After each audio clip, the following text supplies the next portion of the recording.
Kisah tragis kematian preman kampung. Kisah ini terjadi sekitar tahun 1980, di mana preman-preman merajalela, dengan ditandai.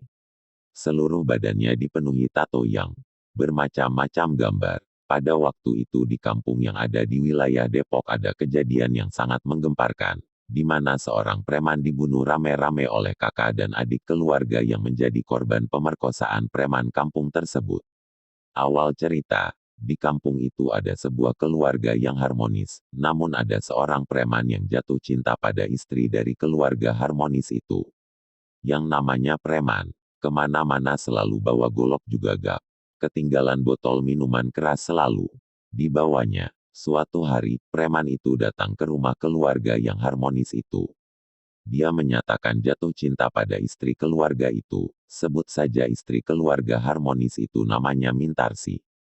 Tentu saja Mintarsi menolak mentah-mentah karena di samping ia sudah bersuami, juga memang tidak suka sama orang yang suka mabok.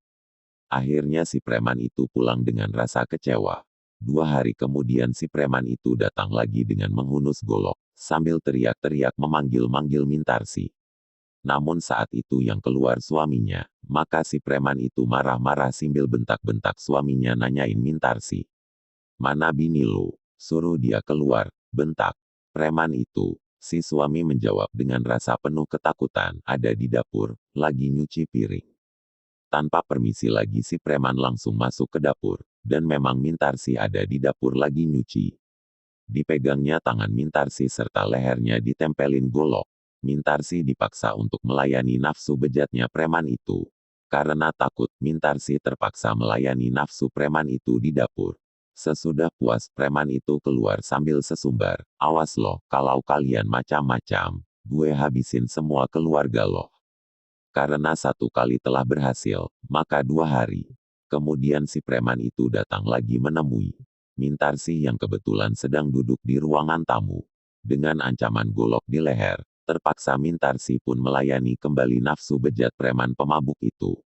Kejadian itu terus berlanjut, bahkan kejadian itu pernah dilakukan di depan mata suaminya sendiri. Tapi karena takut, suaminya tidak bisa berbuat apa-apa. Dia hanya bisa meneteskan air mata melihat istrinya diperkosa oleh preman itu. Akhirnya suaminya datang ke rumah kakak dan adiknya. Dia ceritakan semua yang terjadi pada keluarganya. Mendengar pengaduan itu, kakak dan adiknya sangat marah. Maka mereka sepakat untuk menghabisi preman itu, yang katanya si preman itu tidak mempan dengan senjata tajam itu. Dan disusunlah rencana sedemikian rupa. Beberapa hari kemudian preman itu datang lagi. Dia teriak-teriak di luar manggil-manggil Mintarsi dengan kata-kata yang tidak senonoh. Mendengar suara preman teriak-teriak, akhirnya suami Mintarsi datang mempersilahkan masuk. Pas si preman mau duduk, tiba-tiba ia dihantam oleh adik suaminya dengan balok kayu. Pukulan berikutnya datang dari kakaknya, dan juga suami Mintarsi yang sudah lama menyimpan dendam. Mereka memukul preman itu dengan kayu tanpa henti-hentinya. Orang-orang kampung di situ juga timbul keberaniannya, dan ikut memukul juga. Akhirnya tamatlah riwayat preman kampung si pemabuk yang katanya punya ilmu kebal itu, dengan darah bercucuran di sekujur tubuh dan kepalanya yang remuk.